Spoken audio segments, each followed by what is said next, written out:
The Justice Department is upgrading charges for the suspect accused in the ambush-style shooting of two National Guardsmen near the White House. Yeah, the suspected gunman is now facing a first-degree murder charge. And this comes after one of the victims, 20-year-old Army specialist Sarah Beckstrom, died from her wounds. ABC's Jay O'Brien has been closely following this developing story and has more from Washington.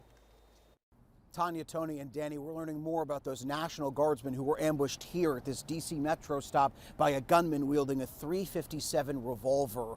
We've also learned overnight that U.S. Army Specialist Sarah Beckstrom, 20 years old, has now died of her injuries. President Trump announcing that overnight, and he said that the other guardsman that was wounded here, Air Force Staff Sergeant Andrew Wolf, is, quote, fighting for his life. We've also learned that those two guardsmen were given the option to end their deployment early. They could have gone home as of early last week, and instead they, along with more than 150 of their comrades, volunteered to extend their service here in the nation's capital. New details also emerging about the lone suspect here, 29-year-old Ramanullah Lakanwal. We've learned he immigrated to the United States in 2021 in a Biden-era program that provided evacuations for Afghan refugees as that country fell to the Taliban amid the chaotic evacuation of U.S. forces. Lakanwal was later granted asylum in April of 2025 under the Trump administration, and we've learned he served, according to sources close to the investigation,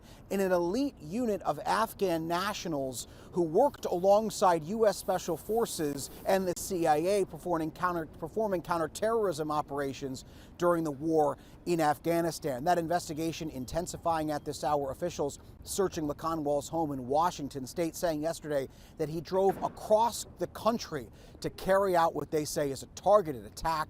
This is now being investigated as a possible act of terrorism. Guys. All right, and President Trump is now calling for a more aggressive immigration crackdown after that shooting. Yesterday, the Citizenship and Immigration Services Director said the agency will re-examine every green card given to immigrants from 19 countries considered, quote, of concern.